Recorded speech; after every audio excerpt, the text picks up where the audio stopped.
What's up? I'm Tyler. And I'm Dakota. And this is the Bourbon and Business Podcast, where we interview successful businessmen and women to let you in on why success doesn't have a single formula to follow. We also have a little bourbon tasting along the way, because why not? Why not? So guys, please enjoy this episode and let us know your thoughts at Bourbon and Business Podcast on Instagram.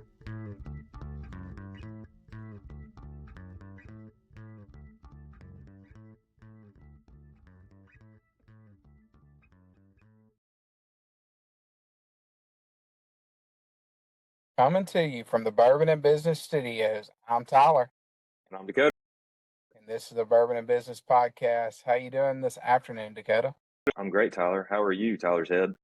I'm doing great. You know, we're not actually in the Capitol Club today. We're doing a little virtual, so Yep. but always fun to hop on, and thankful for things like Zoom to be able to get this done.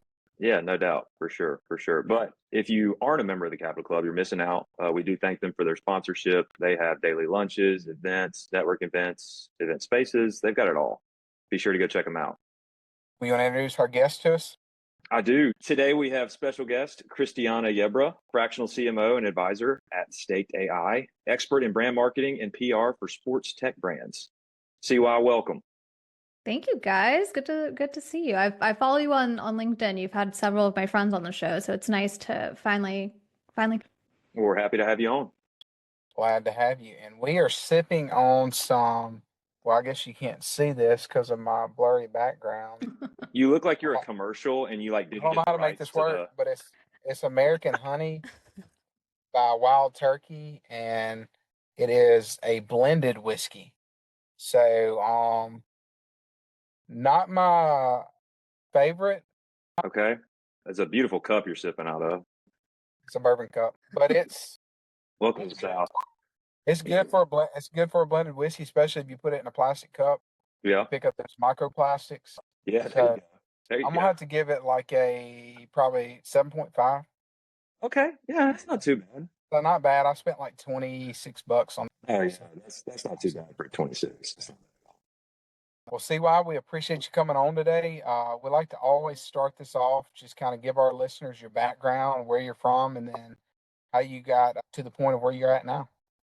Well, it's a really long, obnoxious story that I won't go all the way into because saying my name is hard enough, like just getting through that horrible long name. So my story is just as long, but I'll give you a quick summary. I've gotten really comfortable with getting this out fast over the years, but actually started off in the healthcare space. I grew up as a military kid, traveling all over the world, living all over the world. I think there was a sprint there. I did something like 6 schools in 6 years. I mean, just like constant, nonstop change. And in the health and science world, there are constants. There are things that never change no matter where you are. And so there was just something about that world that I gravitated towards because I had had change my entire life, like always changing. I mean, like 6 schools in 6 years is insane. Like never sitting next to the same kids, having to learn new schools. I mean, it's hard enough moving middle schools, right? Try doing 3. Yeah. Something about me gravitated towards the science and healthcare space because there's those consistencies that no matter where on the planet you live, things are the same. So I found myself going to school for really the pre-med route and found this sweet spot in emergency medicine, which I loved. I don't know how many Google tabs you guys have open on like any given time, but I've got about like 15 to 30. It really depends on the day. Whoa.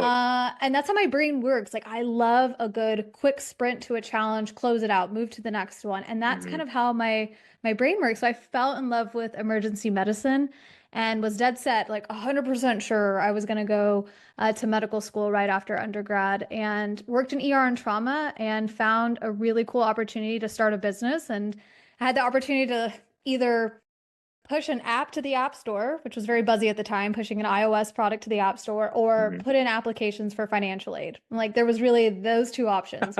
Wow. I was either going to go spend a lot of money on med school or spend a lot of money on starting a business. And I took a wild leap and said, let me submit this app to the App Store. And it sent me on a really interesting journey into the startup world. I love clinical, I love patients, but I found ways to apply that to really every industry that I've worked in. You're like, why? She works in sports now. How does this all make sense? But I promise it does, because the same tactics in marketing for healthcare. I mean, I've worked in the dating app space. I've worked in sports tech and betting, and fans and daters and consumers or patients want the same thing. Transparency. They want a brand they can understand. They want to have a positive, like no one wants to go to the emergency room, right? But how can I make that a more positive experience? So a positive brand or customer experience. And they don't want to be scammed. Like having that clarity around cost and expectations, like that was a huge fundamental for the clinical space or the healthcare startup that I would go take on. So really through every journey, the same principles have applied.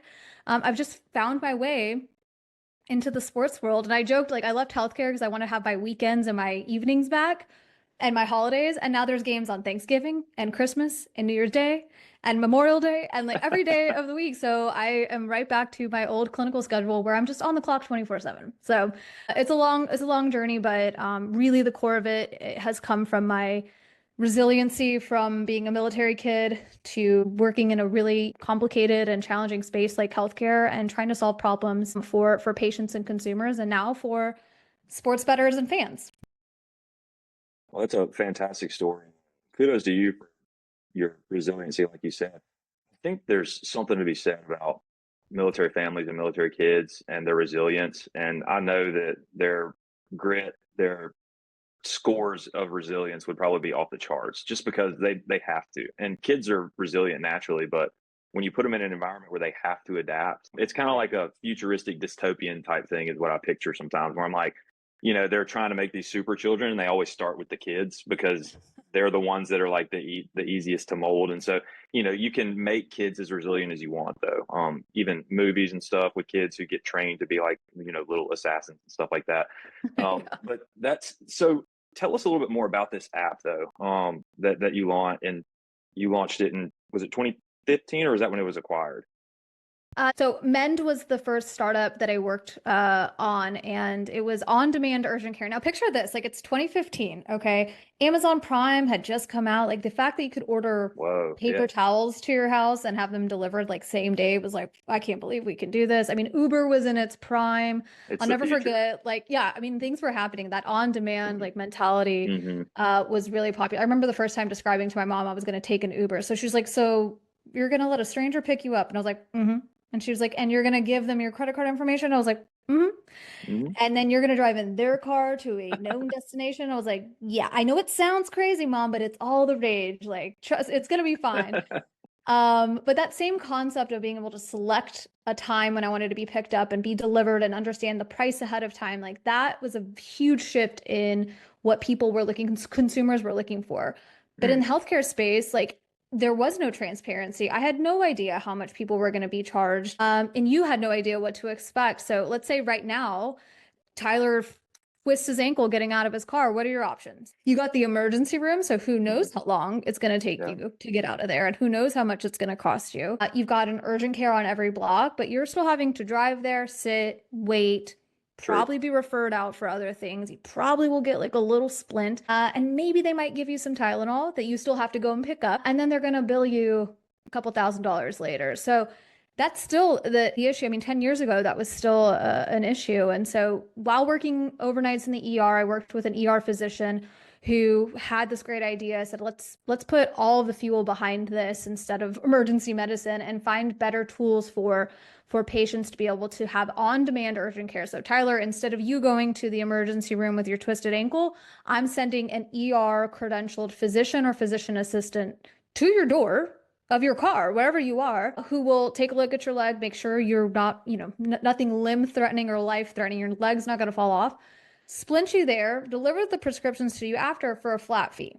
I'm not even going to talk to your insurance because that's where things get messy. So not only you get to select the time, the location, and kind of the level of service, like all of that packaged within an app. And at the time that didn't exist. There was very little competition. Really, our biggest competition was the status quo. It was like having to put all your kids, healthy ones and the sick ones, in the car to go to the emergency room with the flu. And we worked in ER and trauma, and there's just no reason that a family with the flu needs to be sitting next to a room where I've got a motorcycle accident that I'm having to triage right away. And you get zero customer service, and you can't expect that from providers. So being able to provide that service in home, a hotel, literally a park, as long as it was a safe and well lit place, we could send our providers places. And I think that just really caught the eye of both the consumer and patients, so that I can't believe my kids can sit in their jammies on the couch watching TV while we get swabbed for the flu. And at the time, it was so funny because we would get called. I mean, you guys have, maybe you've been there in startup mode. You're like part CMO, part customer service. I'm like fielding calls. I'm yelling at Yelp on the phone, like doing every job. And I got calls probably once a day to say, like, this all sounds too good to be true. It almost sounds like a scam, because they just could not believe that I would do all these things, that level of service for that price point, when they had never, they never thought that they could experience that kind of old school doctor house call with a modern twist. And I mean, like, I can think of a million use cases. And then COVID happens. I mean, I remember getting calls being like, oh, so you guys are going to swab for flu? By the way, no one does this anymore. Kids do this. Have you seen this? That they don't. I saw that. I've seen the memes. It was like, hello. And I was like, what is that? They're like, it's the iPhone. And I was like, oh my gosh, no, it's the phone. For anybody listening, I'm just holding a flat phone against my head. I would get calls all the time to say, like, I can't believe you're going to do healthcare at home. And then COVID happens, and I went through a drive-through of COVID swabs, whenever that was. Our testing, like our protocols for testing is, sure, yeah, come get swabbed and get your vaccine while in your car. Like 10 years ago, that just felt like it was unheard of. And so we really peaked too soon, probably because sold for a multiplier way bigger than we did back in 2015. But I think the idea of launching that and selling it in less than a year just showed you like where things were consumer wise, like what patients were looking for, and why a company like Children's Health, which is 100+ year old legacy healthcare system, had any interest in a startup who had a bunch of founders who had never worked in business ever before. No, that's so true though. I think that, again, portrays to your resilience and your team to really push through that. And you're right, it was a bit ahead of its time, because now there's actual business models that do doctors on, it's almost like a retainer is what I'm going to call it. And that's a way that people might be able to understand it, or a subscription model might be a better service descriptor of it. The concierge medicine was a huge movement, basically paying for the attention of your physician at any time you need it.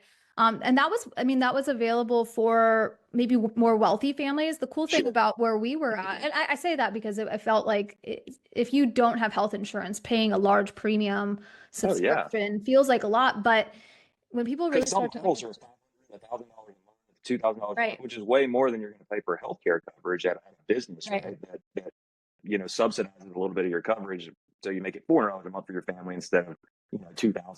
So you're right. That's reserved for the wealthier of the populace there. Yeah. Well, tell our listeners a little bit about, so what was it like making the jump from healthcare, deciding, hey, I want to jump into this startup world? I wish I could call it a jump, because it was more like getting shot out of a rocket face first into business. It really wasn't my intention to go into the business side or marketing side at all. I really felt this like deep connection to the patients on a clinical level. And so I guess I don't come from a family. I come from military and teachers. I don't come from a family who owns things. Like, people talk about, legacy and generational wealth. Like, that never crossed my mind. Everyone joined the military.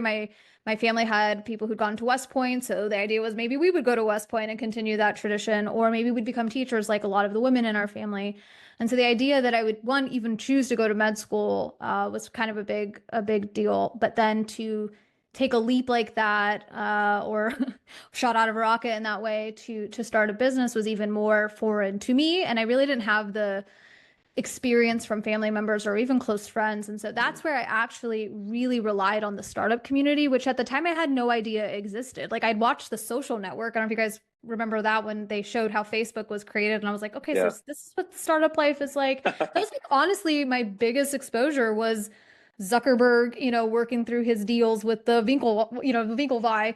And I had no exposure to that at a true personal level. So the startup community in Dallas actually helped truly change the trajectory of that rocket ship I was being shot with, and really guided the process of how to build a business, how to sell a business, how to fail a business, and tapping into raising money for the first time, which is something that, again, in clinical healthcare, you're really not very often having to pitch VCs or angels. You're more busy, stitching up an arm than you are, stitching up a pitch deck. But leaning on the startup community made that transition a lot easier.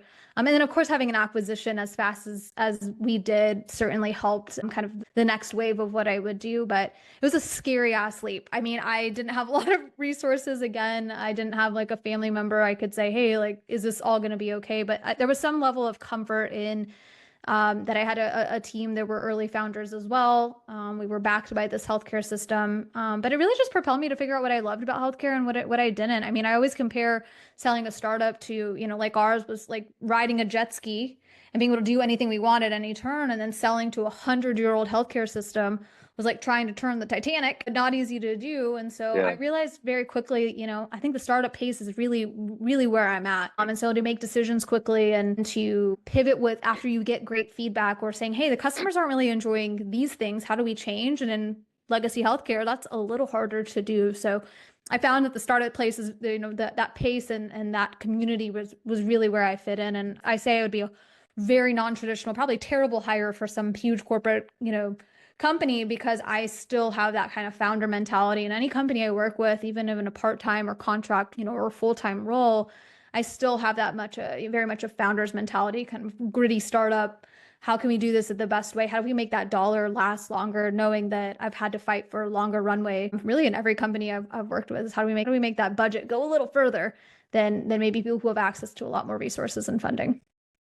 That's fantastic. Can you tell us a little bit about it was, or what the feeling was from going from that, drinking from the fire hose, being shot on a rocket, like you said, to being named one of the 500 most influential business leaders in North Texas by the magazine? Because I'm sure that was probably like, whoa, I kind of made it for you for a second.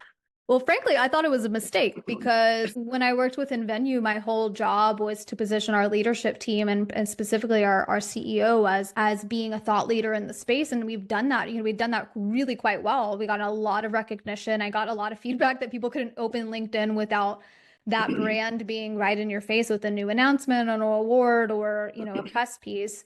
And so I frankly thought that it was a mistake. And it wasn't one of those, like, people always say they have imposter syndrome. I was like, no, I could see why I could deserve this, but I just literally thought it was a typo. So sorry, I think you meant this for the CEO and the team at D Magazine is a super well-respected publication here in Dallas, and one that people fight and frankly pay for a lot of advertising in, because they do so well and they have such a great reach within the business community. So to get that organically, to not have nominated myself, I didn't even know they took nominations, and for DMAG to pick me out of a list was really, really, truly shocking. But yeah, to go from no-name startup 10 years ago, where no one in that industry would have known me, to being identified as a leader in the sports tech space, and then establish, a name for myself in the startup and business community in Dallas, which is humongous. We have all of these huge corporations moving here. We've got a booming startup and tech, industry. We've got sports coming out of our heads. It was an incredible location, and as massive as it is, to have that recognition was just honestly truly surprising, but one that I don't take for granted. And it really came at the tail end of my journey within Venue, which was a 4-year sprint of learning the sports betting industry, understanding sports tech and data, which is wildly mind-blowing. Like, as a fan, I've been a fan my entire life. You can't see all of my sports things behind me, but I've been a Yankees fan since I was a child. I've got a hockey stick over here for the Dallas Stars. I've got all kinds of stuff. To be able to work on the data and tech side was really interesting. So again, getting that award at that time was just a really nice way to kind of wrap up all of my accomplishments in that position. Again, from a no name to a name of 500. There's a lot of people on that list, but out of the millions of people doing incredible things in Dallas, a really cool honor. It's fantastic. What advice would you give maybe the young person that's out there that says, hey, I want to get into the startup space? What piece of advice could you give them for that? I think there just really isn't a straightforward path in the startup space, but that's what makes it cool and what makes it interesting, that you could be a 55-year-old physician or a 16-year-old who comes up with a really great, brilliant AI prompt that they're leaning into. Like you can really decide your own pathway. And I think as a student and as a recent grad back in 2013, I hadn't had that exposure. No one had ever said, no, you can own your own things. You can own your own ideas. You can own a brand. That was really abstract to me. But I think social media and media in general has really exposed students and children and teenagers into, even if it's influence. People talk a lot about, I don't want my kid to want to grow up to be a YouTube influencer. I'm like, but at least they're seeing that it's possible to build a brand and how the value of a personal brand. And I think that's something I would tell anyone to start, whether you want to own a business or not. Having a personal brand is as important as it's ever been. It can help you get a job. It can hurt your job. But having a really established personal brand, I think is so key, and it'll set you up for success again, no matter what business pathway you go through, whether that's the corporate side of things or in startups. I cannot emphasize the value of that, even from a young. I've got a brother who's much younger than I am. That dude's 21 years old and just wants to have fun and snowboard in Colorado. I'm like, love that for you, Joey. But like, let's think of like, what are the things you run into when you're snowboarding that you're like, wow, I wish there was a tool for this, or I wish there was a solution or a community. Like starting to get him to think about how he could solve problems in an industry that he loves. And that's the coolest part of startups is I weaseled my way into the sports space because I thought that's my passion. It's what I wake up and check my scores. I'm not waking up and checking other things. Like I want to know what happened to the stars last night or the winners of the Formula One race. Like, so to find a sweet spot in the sports space in startups, I think is a great one. And I get that question actually all the time of like, I want to work in sports. How do I get there? I'm like, there's a million pathways that no one talks about. And I would challenge everyone to look at the tech and data side of sports if you want to get into it. Spoken like a true founder, always looking for the business ideas and everything. You love snowboarding. All right, how can we transform this into a business of some Well, sort? Yeah, I mean, look at you guys. You guys like bourbon. You guys like business. Let's come up with something, and you're telling stories, and you're getting to learn from others, and you're doing something that you love. I think that we're in that wave of the creator economy, and also being able to start and tell our stories in different ways. So I think anyone can have a startup. You just got to decide which way you want to go. Good point. And I think it's so important too to try to do something you have a passion for. I mean, you're going to work in an industry typically for a long period of time. You're going to spend a lot of time doing it. Why not do something that you're passionate about? I think that's very important. Yeah. Yeah, I was going to say too, for sure. And, when you were talking about parents who are like, well, I don't want my kid to be a YouTube star, to that parent, I would be like, well, what's your purpose behind not wanting them to be? Is it because you don't want them to be famous? Or is it because you don't think it's a good career choice? Or are you worried about like the choices they'll make with it? Like, let's get down to the root cause of it, because if it's just because, you don't think it's a proper career choice, there's plenty of kids who've disproven their parents by saying, I want to do this or that. And their parents going, that's not a real job. And, and then they make it big and they're an archaeologist or something. They discover a T-Rex bone somewhere where it's not supposed to be. And they become like, the pinnacle of the science community. So there's always those parents who are they want the best for their kids. And a lot of times it's done out of love because they want them to have a successful life. And they're using their own experiences to base decisions for their kids. Well, it's not necessarily fair, especially in today's world, right? I mean, you've proven that your background and your family history does not determine where you're going to go. Just because every other woman in your family might be a teacher, doesn't mean that you have to be, and if that's what you want to be, that's great. Go for it, and you can continue the legacy. But if not, then don't.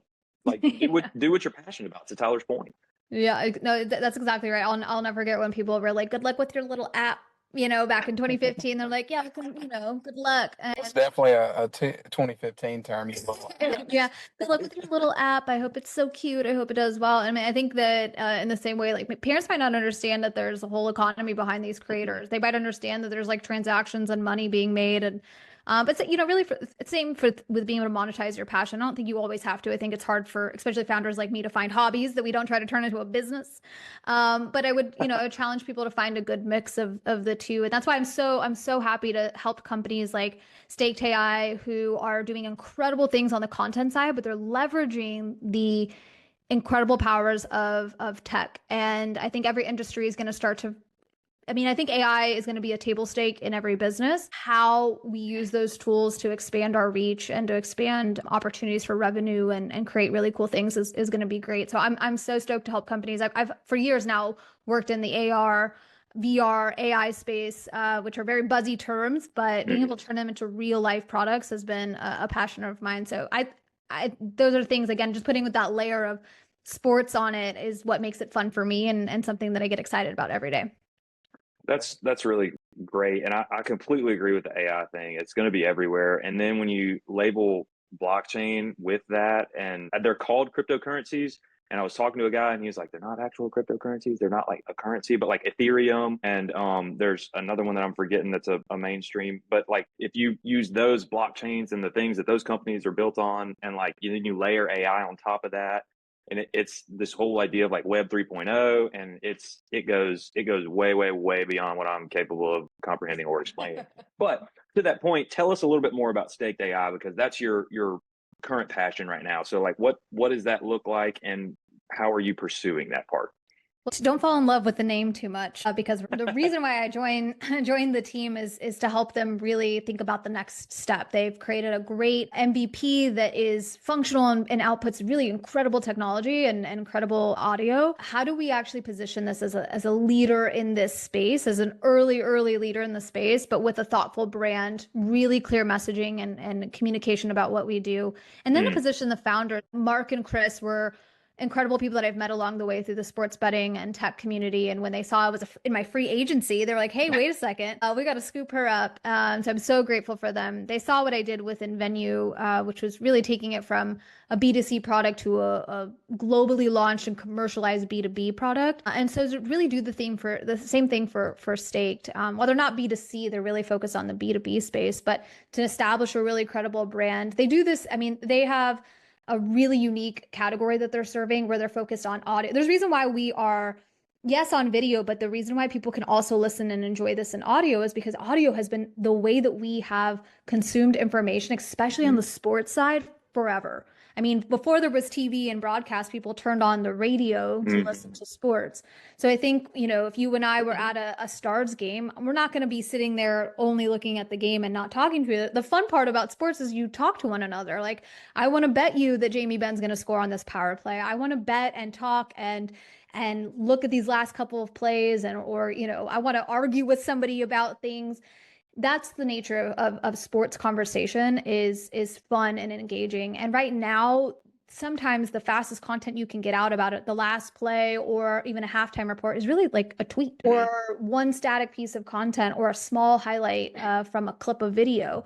But what Staked AI is able to do is take inputs of information and data and spit out a conversational style piece of audio that gives that sports banter, that gives correct pronunciations of names. And it takes very little amount of information for it to be able to say, hey, Tyler, here's your halftime report that's built for you. Not just any report you're going to get from ESPN or whatever, sports apps you follow. This one is geared towards you. And oh, by the way, we know that you like to bet on the Pacers or the Knicks. We're going to give you the best priced odds to bet on your favorite team and a player and make it really hyper personalized for you. Right now, yes, I can tune into a podcast or I can watch clips, but when are they going to be built for me? Like, I have a very specific list of sports that I follow super closely and drivers or players that I follow really closely. Right now, there's not a lot of option for specific personalized audio for me. And that's where Staked AI is really serving a unique category where it's primarily focused on sports, primarily focused on audio, but using AI to do it in a mass personalized fashion. That's really cool. Crazy world we're living in now. CY, thank you for coming on today. If you would you tell our listeners what is the best way for them to connect with you? Is it LinkedIn, Twitter? What's the best place for them to follow you? LinkedIn is a great spot to see all the cool things that I'm up to. I serve a lot of different companies in the capacity of helping them grow and build their brand. So if you're interested, and also you want to see the world's weirdest LinkedIn journey for a career path, go to my LinkedIn. It's just my first and last name, Christiana Yebra. And I post a lot of really interesting content that is specific to sports, but tech as well. And I'm also a great resource if you're saying, hey, I want to get into this space. Who do I talk to? What companies are available? What am I looking at? Be glad to offer some recommendations. So great place to connect with me and follow along with my insanity of posts that I put out there. But hey, personal brand is important. So I use LinkedIn as my face for that. That's awesome. Great. We appreciate you coming on today, and to all our listeners, we appreciate you tuning in. However you stream this, if you would give us a rating and follow us on social media, and we'll see you next week. Thank you guys so much. Hope you guys enjoyed this episode. If you have any feedback or would like to be featured, reach out to us at bourbonandbusinesspodcast@gmail.com. Or find us on Instagram at Bourbon and Business Podcast. Thanks again for listening. Follow us for more content and info on the next episode.